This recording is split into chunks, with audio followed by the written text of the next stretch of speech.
Ma'am, पहले photo ले लो फिर शारदा पीठ के बारे में बहुत आप लोगों ने आज चर्चा की और ज्ञान का केंद्र हमें हमें हम लोगों को अभी तक पता था नालंदा विश्वविद्यालय, तक्षशिला, विक्रमशिला ही है, लेकिन शारदा पीठ के बारे में बड़ी जानकारी। अब आप लोग क्या करेंगे कि वहाँ हम लोग जा सकें, हमारे लोग जा सकें? वहाँ एक संकल्प के साथ सभी को अपने ज्ञान को जब जानते हैं, अपने स्वर का जब बोध होता है, अपने गौरव की जब अनुभूति होती है, तो इस प्रकार को क्या शारदा पीठ जहाँ पूरे विश्व से विद्वान आया करते थे, जहाँ विश्व के जो ज्ञान के प्रवाह शारदा पीठ, वहाँ सर्व समाज को जब समाज संकल्प करता है निश्चित रूप से बहुत बड़ी ताकत बन जाता है। हमने इस कार्यक्रम में देखा होगा देश भर से विद्वान शोध करता समाज के हर वर्ग के लोग, हर धर्म के लोग यहाँ उपस्थित हैं, जिनको अपनी संस्कृति को, अपने स्वत्व को, अपने कहना चाहिए कि ज्ञान को समझने के लिए लगते हैं। जब यह जागती है तो निश्चित रूप से भारत की भूमिका एक हिस्सा शारदा पीठ। लेकिन दुर्भाग्य ये कि आज पीओके में स्थित है और जब संकल्प लेकर पूरा समाज खड़ा होगा तो निश्चित रूप से उस ज्ञान की भूमिका, भारत की भूमिका, अधिकार की होगा और सब वहाँ जाने का बस संकल्प लेंगे तो निश्चित रूप से फिर से पुनरुद्धार होगा ज्ञानपीठ का। और हमारी युवा पीढ़ी जब ये जानेगी कि इतने विशाल ज्ञान की शक्ति का वो प्रतिनिधित्व करते हैं, उसके उत्तराधिकारी हैं, तो निश्चित रूप से उन्हें भी गर्व होगा, गौरव की अनुभूति होगी और हम सबको एक साथ चलना बहुत। लेखक फारूक रिंजू साहब जी और मैं स्वयं हूँ। मैं सबसे पहले सुरुचि प्रकाशन को हृदय से आभार अभिव्यक्त करती हूँ। पुनः कार्यक्रम के उपस्थित सभी जो बहुत ही आदरणीय, बहुत प्रबुद्ध हमारे अतिथि हैं, पूज्य गुरुदेव राज राजेश्वर आश्रम जी महाराज, उनका आशीर्वाद हमें यहाँ मिल रहा है।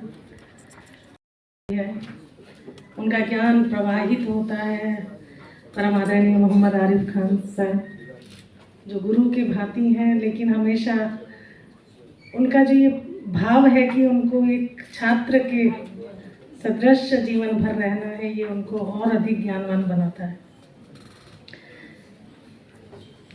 प्रकाशक जो हमारे, जिनको हमने आप सुना है, और उनकी जो सहृदयता और उनका बहुत ज़मीन से जुड़े रहने का भाव और राष्ट्र निर्माण के लिए बड़े बड़े कार्य कर गुजरना, आदरणीय राजीव टुली जी, उनको मैं नमन करती हूँ। इस पुस्तक के लेखक फारूक रिंजू शाह जी को पुनः बधाई देती हूँ, रजनीश जी, और यहाँ इस प्रांगण के जो इस वक्त डायरेक्टर हैं, निदेशक हैं, जिनके सहयोग के कारण आज यहाँ माँ शारदा पीठ को हम फिर से स्मृति में रखकर एक बहुत बड़ा आह्वान, एक संकल्प लेने के लिए उपस्थित हुए। मैं उनको नमन करती हूँ। और भी बहुत से साथी हैं, कश्मीर से आए हैं इस विषय को सुनकर अपनी जड़ों से जुड़ने के लिए, अपनी सांस्कृतिक पहचान, अपनी धरोहर को पुनः, क्योंकि इस पुस्तक के लिए बहुत से साथियों का सहयोग रहा, सबका नाम लेना संभव नहीं है, लेकिन मैं सभी को बधाई देती हूँ। विशेष रूप से अलीगढ़ मुस्लिम विश्वविद्यालय से भी यहाँ बहुत से साथी उपस्थित हैं, देश भर से। यहाँ बहुत से लोग जो इस सभागार के अंदर आ नहीं सकते थे, लेकिन सभी की इच्छा यहाँ आने की थी, ऐसा भाव नज़र आ रहा है। ऐसा मैं उन सभी को नमन करती हूँ जो यहाँ हैं और देश भर में इसको ऑनलाइन माध्यम से सुन पा रहे हैं। आदरणीय अतिथिगण, विद्वान साथियों, बहुत ही प्रबुद्ध श्रोताओं और ज्ञान की इस पवित्र परंपरा को आगे बढ़ाने वाले सभी सज्जनों को मैं प्रणाम करती हूँ। आज का ये अवसर केवल एक पुस्तक विमोचन का अवसर नहीं है, ये सब आप भली भांति समझ गए हैं और आपका भाव भी यहाँ प्रकट हो रहा है, बल्कि उस महान स्मृति को पुनर्जीवित करने का अवसर है जिसने कभी विश्व को ज्ञान दिया। दूसरी परंपराओं में भी कहा है कि मुझे आपके साथ अच्छा करना चाहिए, अच्छा करना चाहिए। इस ये जो भारत की ज्ञान परंपरा है इसमें एक है, अगर मैं आपके साथ अच्छा करता हूँ तो असल में अपने साथ आज अच्छा उनकी करता हूँ। पुस्तक शारदा सभ्यता ज्ञान धरोहर, जिसका इंग्लिश से हिंदी में अनुवाद हुआ है, उसके जो अनुवादक हैं वह भी युवा लेखक हैं, डॉक्टर आरिफ खान, डॉक्टर शिखर और डॉक्टर वसीम। उन्होंने बहुत ही अल्प समय में निरंतर लंबा प्रयास करके इसको सफल बनाने का प्रयत्न किया।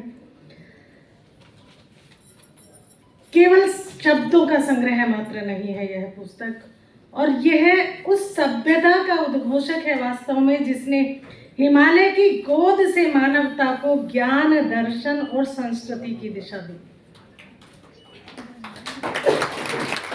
और विशेषकर इस पवित्र अवसर पर मैं विशेष रूप से लेखक रिंजू शाह जी को इसलिए हृदय से बधाई देती हूँ कि वो एक मुस्लिम लेखक हैं और निरंतर पिछले 9-10 साल से इस विषय को लेकर उनसे वार्तालाप होती रही, और उन्होंने इसके चिंतन, शोध और तपस्या ने इस पुस्तक को जन्म दिया। उनके साथ मैं सह लेखक हूँ, लेकिन उनका प्रयास बहुत बड़ा रहा।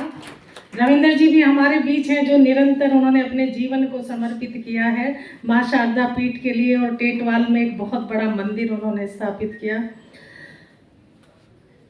और भी साथी जो कश्मीर से हैं, जिन्होंने टेटवाल में उस मंदिर की स्थापना के लिए निरंतर प्रयास किए, और वह आज स्थापित है, और कुछ दूर और कुछ कदम और चलने बाकी हैं, हम माँ शारदा पीठ तक पहुंच जाएंगे।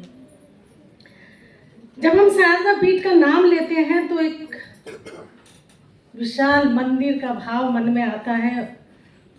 मंदिर के साथ साथ वो एक ज्ञान का मंदिर भी था, एक विश्वविद्यालय, ज्ञान की राजधानी। वास्तव में शारदा पीठ एक ऐसा स्थान था जहाँ से संस्कृत, दर्शन, व्याकरण, वेदांत और शास्त्रों की गूंज पूरे विश्व में जाती थी। पूरे विश्व से विद्वान, पूरे एशिया से विद्वान उस विश्वविद्यालय में आते थे, शारदा की उस राजधानी में आते थे। कभी कश्मीर को शारदा देश कहा जाता था, और यहाँ की लिपि शारदा लिपि पूरे उत्तर भारत का ज्ञान विनिमय का केंद्र हुआ करता था, उसका माध्यम थी। आज वही शारदा पीठ हमारे हृदय के अत्यंत निकट है। ये हम सब की उपस्थिति बता रही है। कश्मीर के बहुत से मुस्लिम बंधु, अलीगढ़ मुस्लिम विश्वविद्यालय के बंधु, और भी बहुत देश के कोने कोने से जब हम सब यहाँ एकत्र हैं, तो हमारी संस्कृति धरोहर के लिए हम कितने तत्पर हैं, ये हमारी उपस्थिति ये बता रही है हम सबको। क्यों वो हमसे दूर हो गई? पाक अधिकृत कश्मीर में स्थित शारदा पीठ। लेकिन इतिहास हमें ये सिखाता है कि सभ्यताएं सीमाओं से नहीं रुकती, और ज्ञान किसी दीवार में कैद नहीं होता, और संस्कृति कभी समाप्त नहीं होती। और वर्तमान परिदृश्य में जो हम देखते हैं कि इस पुस्तक का महत्व क्या है। शारदा सभ्यता ज्ञान धरोहर केवल अतीत का वर्णन करने के लिए नहीं है, बल्कि यह हमसे एक प्रश्न भी पूछती है, क्या हम उस महान परंपरा के उत्तराधिकारी हैं? क्या हम उस ज्ञान धारा को फिर से प्रभावित करने के लिए तैयार हैं? और इस पुस्तक को पढ़ते हुए बार बार मन में भी यही भाव आता है कि कश्मीर केवल प्रकृति की सुंदरता का क्षेत्र मात्र नहीं है, बल्कि वह ज्ञान की तपोस्थली रहा है। वहीं से दर्शन निकला, शास्त्र निकले, और पवित्र मानवता के लिए एक नई दृष्टि भी उत्पन्न हुई। वास्तव में शारदा मंदिर, शारदा विश्वविद्यालय का पुनरुत्थान होना चाहिए, पुनरुद्धार होना चाहिए, जो कि आदरणीय इंद्रेश जी, आदरणीय आरिफ सर, आदरणीय गुरुदेव और हम में से सर रविंद्र जी, बहुत से लोग जो इस कार्य में अपने जीवन को समर्पित कर लगे हुए हैं, उन सब की यहाँ उपस्थिति इसको सफल करे।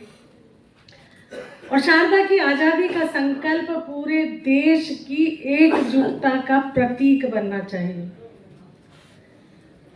आज कश्मीर के मुस्लिम समाज को इंडोनेशिया, बाली द्वीप और भी बहुत से देश जो अपने वतन परस्ती और पूर्वजों की विरासत को संभालते हैं, संरक्षित करने के मार्ग पर अग्रसर हो रहे हैं, उनको ये समझने की और चिंतन करने की और उस मार्ग पर चलने की बहुत बड़ी आवश्यकता है जहाँ सैविज्म, बुद्धिज्म और सूफिज्म की एक अविरल धारा बहती रहे। और आज जब भारत एक नए आत्मविश्वास के साथ खड़ा है और जब देश अपनी जड़ों को पहचानता है, तभी वह विश्व को एक दिशा दे सकता है। इसी भावना को आगे बढ़ाते हुए देश के हमारे प्रधानमंत्री आदरणीय नरेंद्र मोदी जी ने बार बार यह कहा है कि भारत को अपनी सांस्कृतिक और बौद्धिक धरोहरों को पुनर्जीवित करना होगा। और यहाँ सभी महानुभाव जन यही मानते हैं कि शारदा सभ्यता उसी पुनर्जागरण का एक महत्वपूर्ण अध्याय है। आज इस पुस्तक का विमोचन केवल एक साहित्यिक कार्यक्रम नहीं बनना चाहिए, क्योंकि सुरुचि प्रकाशन जैसा एक प्रकाशन जो महायज्ञ देश के हित के लिए, देश के हित में जो साहित्य लिखा जाता है, उस महायज्ञ का जो एक प्रकाशन है, उसने यह पुस्तक प्रकाशित की है, वो निश्चित रूप से सफल हो, शारदा की परंपरा फिर जीवित हो, ज्ञान की धारा फिर से बहे और कश्मीर आतंक की नहीं, फिर से ज्ञान भूमि के रूप में पहचाना जाए, अध्यात्म के रूप में पहचाना जाए, सांस्कृतिक चेतना के रूप में पहचाना जाए।